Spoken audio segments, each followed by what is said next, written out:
Most people completely misunderstand what happens emotionally inside an avoidant man after intimacy. They assume sex automatically creates attachment, closeness, and emotional bonding, the same way it often does for more emotionally open partners. But with avoidant men, the process can feel very different internally. And until you understand why, you may keep interpreting their behavior through the wrong lens. A lot of women believe that emotional vulnerability, affection, physical closeness, and deep intimacy will finally break through an avoidant man's emotional walls. They think that if the chemistry is strong enough, if the connection feels powerful enough, eventually he will soften, attach, and fully open up.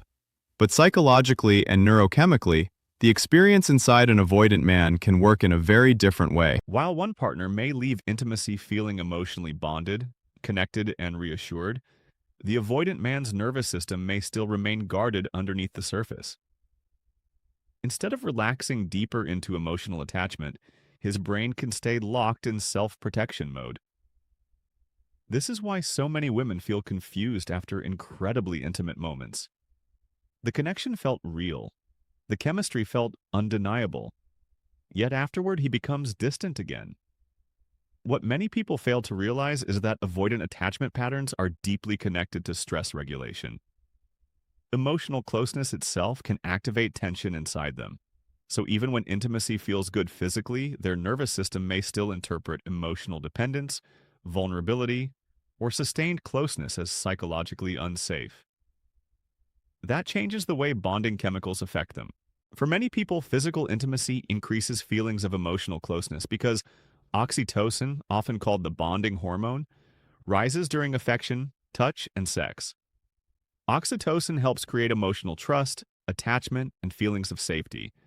But avoidant individuals often experience intimacy while simultaneously carrying internal stress, emotional hyperindependence, or subconscious fear around closeness. And stress hormones can interfere with that deeper emotional bonding process. So while one person experiences intimacy as emotional merging, the avoidant man may experience it more as stimulation, pleasure, relief, or temporary closeness without the same lasting emotional integration. This is why intense chemistry alone rarely transforms avoidant behavior long term. Physical connection may feel powerful in the moment without creating the emotional security the other partner hopes for afterward. This does not necessarily mean he feels nothing. In many cases, avoidant men feel deeply. The issue is that emotional closeness activates conflicting reactions inside them at the same time. Part of them enjoys the connection. Another part becomes alarmed by what the connection could mean. Dependency, vulnerability, emotional exposure, loss of control. So after intimacy, instead of moving closer emotionally, they often create distance to regulate themselves internally.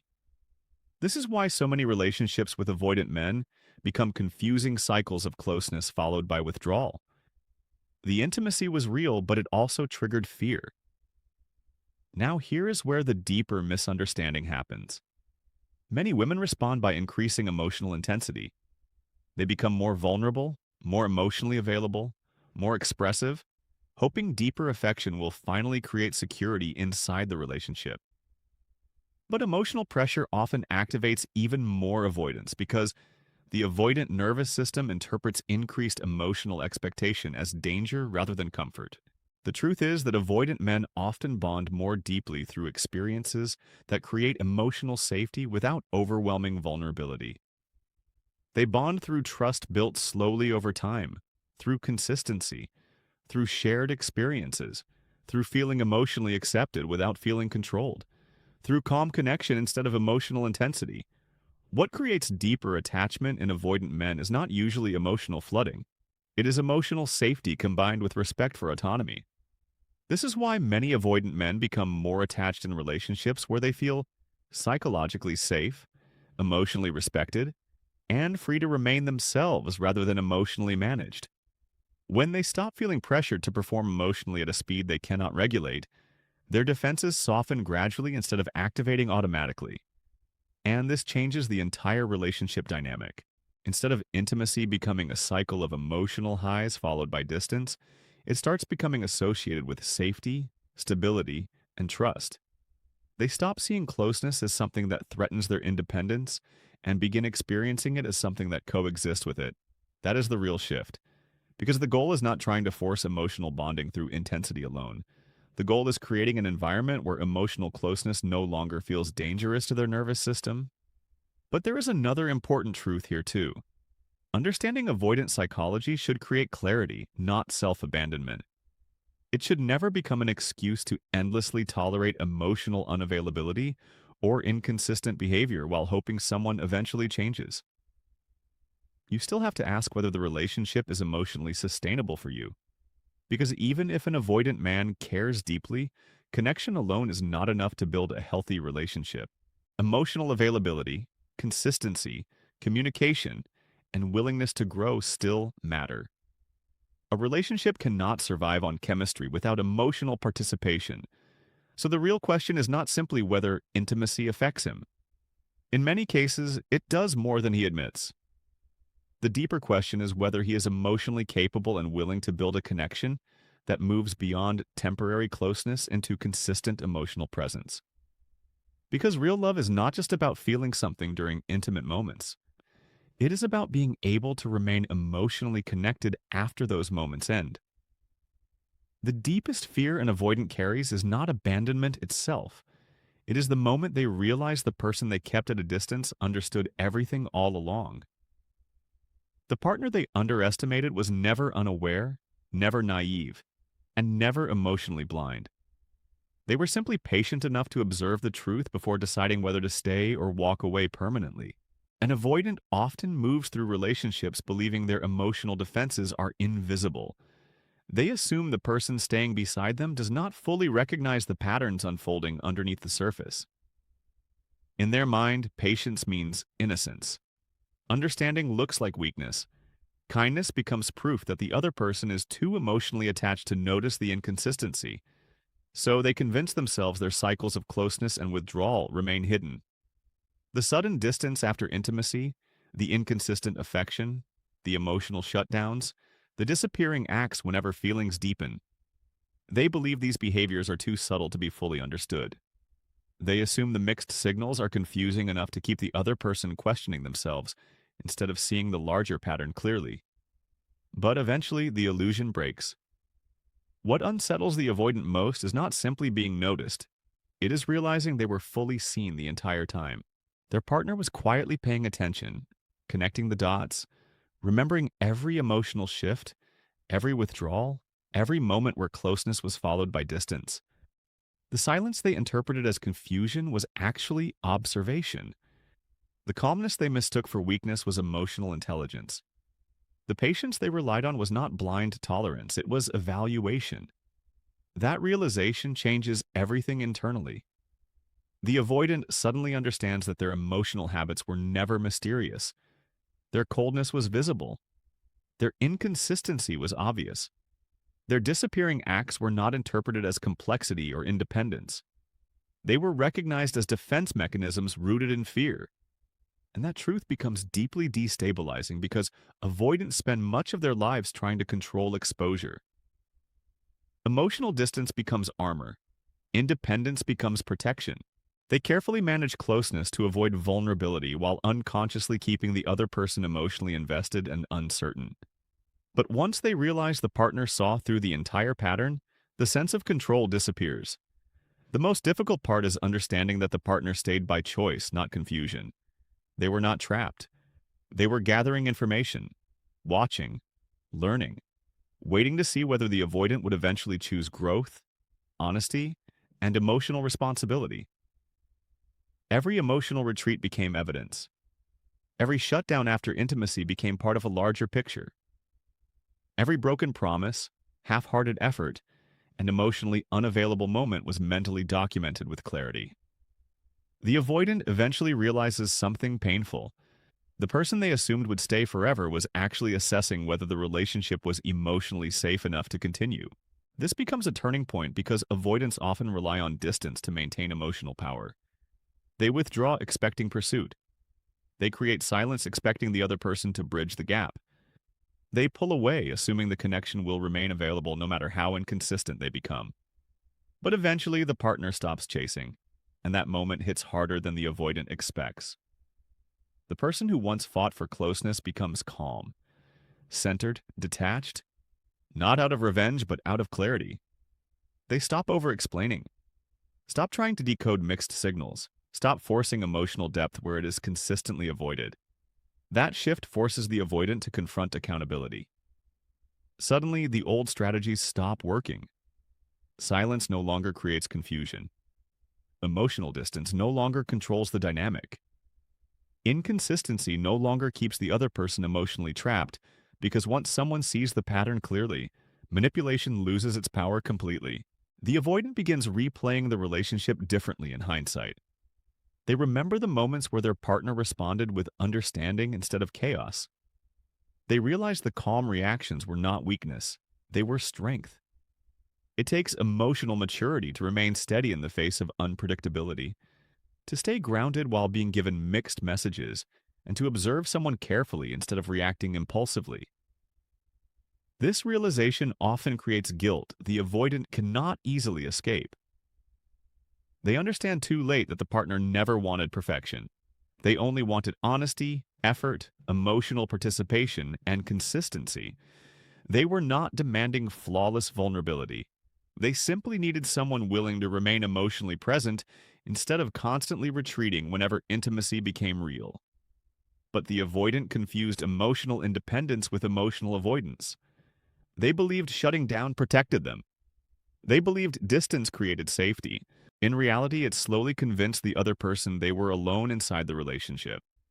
And once enough evidence accumulates, emotionally healthy people stop arguing. They stop begging for clarity. They stop chasing emotional availability. Instead, they quietly choose themselves. This is the moment avoidants struggle to process. The realization that the person they viewed as emotionally dependent was actually strong enough to leave with dignity and certainty. The partner's silence at the end was not surrender, it was conclusion. Their calm withdrawal was not confusion, it was self-respect. That is what lingers in the avoidance mind long after the relationship ends. Because for the first time, they recognize the real truth. The person they pushed away was never blind. They were simply kind enough to give the relationship every opportunity to reveal its true nature before making a final decision. And that understanding changes how the avoidant sees everything. They begin to recognize that emotional distance was never strength. It was fear. The mixed signals were not mystery. They were instability. The walls they built did not protect the connection. They slowly destroyed it. Most importantly, they realized something that deeply unsettles them. The partner saw all of it clearly and still tried to love them anyway.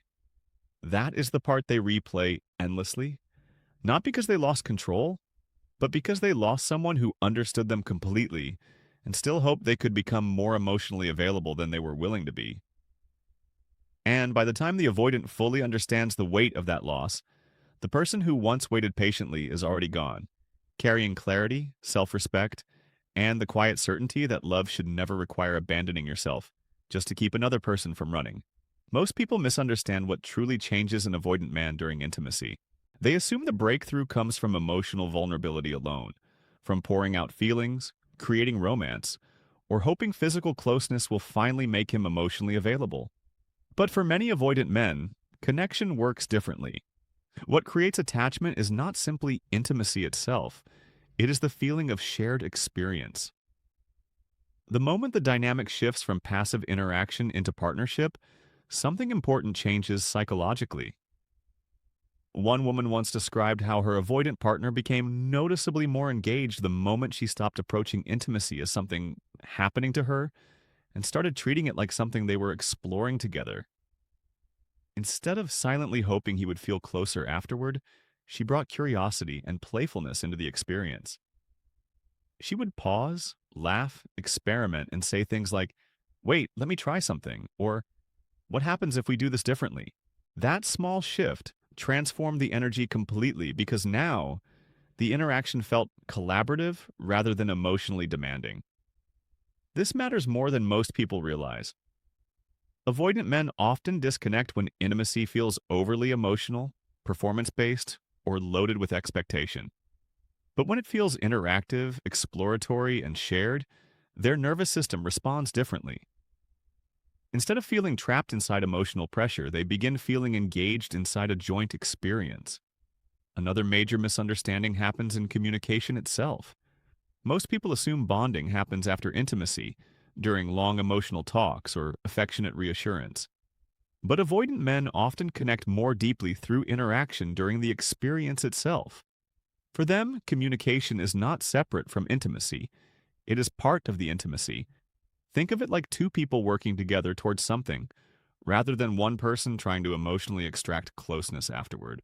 During intimacy, small moments of interaction keep them mentally and emotionally present. Questions, playful comments, laughter, feedback, and shared discovery create participation instead of emotional isolation. The women who often connect most successfully with avoidant men are not necessarily the most emotionally intense. They are usually the ones comfortable making intimacy feel alive, mutual, and collaborative. They are willing to laugh, pause, ask questions, stay engaged, and create an atmosphere where connection feels natural rather than emotionally heavy. They might say things like, "How does this feel? What should we try next? I like when you do that." Or simply laugh and remain relaxed enough to make the moment feel human instead of emotionally loaded. What this does psychologically is important. It pulls the avoidant man out of his internal self-monitoring and into shared presence. Instead of being trapped inside thoughts about performance, expectations, or emotional pressure, he becomes engaged with you directly in real time. And that distinction changes the experience entirely. Many women unintentionally struggle with avoidant men because they believe intimacy must remain perfectly smooth, serious, emotionally intense, or silent to feel meaningful. But avoidant men often respond better when intimacy feels less like emotional evaluation and more like shared participation. That playful disruption actually helps them stay emotionally connected instead of retreating inward. But understanding this dynamic is only the beginning. Because once an avoidant man truly begins bonding with someone emotionally, another layer appears that many people are unprepared for. When avoidant men finally trust someone enough to lower their defenses, they do not just become more affectionate, they become more honest, and that honesty can reveal uncomfortable truths. A man who finally feels emotionally safe may begin exposing parts of himself he normally keeps hidden. Fears, insecurities, emotional habits, internal contradictions, doubts about relationships, or the ways he copes with vulnerability. Many women believe the difficult stage ends once emotional walls come down. In reality, that is often where the deeper understanding begins. Because now you are no longer dealing with someone guarded and emotionally distant. You are dealing with someone gradually revealing how they actually think, what they fear, how they handle attachment, and how they behave when they are no longer hiding behind emotional avoidance. And sometimes that reality can feel confronting. Not because men are secretly deceptive, but because real emotional intimacy eventually exposes the unfiltered parts of human nature most people spend years protecting. It reveals the difference between surface connection and genuine emotional exposure. This is why understanding avoidant behavior requires more than reacting emotionally to what you see on the surface. It requires psychological clarity. You begin recognizing that many avoidant behaviors are not rooted in lack of feeling, but in fear of vulnerability, fear of dependence, fear of emotional exposure, and fear of losing control. That awareness changes how you interpret the relationship entirely. You stop chasing temporary moments of closeness and start paying attention to patterns. You stop confusing emotional intensity with emotional readiness. You stop assuming chemistry automatically equals capacity for connection. Most importantly, you begin asking a healthier question. Can this person consistently participate in the kind of emotional relationship I actually want? Because real connection is not built only on attraction, chemistry, or occasional vulnerability. It is built on sustained emotional presence, mutual participation, honesty, and the ability to remain emotionally available even after intimacy becomes real. And if someone can only connect in fragments, no matter how meaningful those fragments feel, the relationship will eventually reflect those limits. At some point, you stop measuring love by isolated emotional highs and start measuring it by consistency, openness, emotional safety, and long-term stability. That is where clarity replaces confusion, and that is where emotionally healthy relationships actually begin. In the end, understanding an avoidant is not about learning how to chase them more effectively. It is about learning how to see clearly. Their distance is often rooted in fear, not absence of feeling. Their inconsistency is usually the result of internal conflict, not emotional mystery. And their withdrawal after closeness is not always rejection, but a nervous system struggling with vulnerability, intimacy, and the loss of control that real connection can bring. But understanding their psychology does not mean abandoning your own needs in the process. A relationship cannot survive on potential alone. It cannot grow on temporary closeness followed by repeated distance. Real love requires more than chemistry, attraction, or emotional intensity in isolated moments. It requires consistency, openness, emotional responsibility, and the willingness to remain present even when intimacy becomes uncomfortable. The deeper truth is this: you cannot force someone to become emotionally available simply because you love them deeply. You cannot heal avoidance through endless patience, self-sacrifice, or over-explaining your worth. At some point, the question stops being whether they care about you and becomes whether they have the capacity to sustain the kind of connection you truly deserve. And that is where your power returns. You stop personalizing every withdrawal. You stop chasing clarity from someone who is unclear within themselves. You stop confusing mixed signals with deep love. Instead, you begin observing patterns honestly. You begin protecting your emotional peace. You begin choosing relationships that feel stable, mutual, and emotionally safe, instead of emotionally exhausting.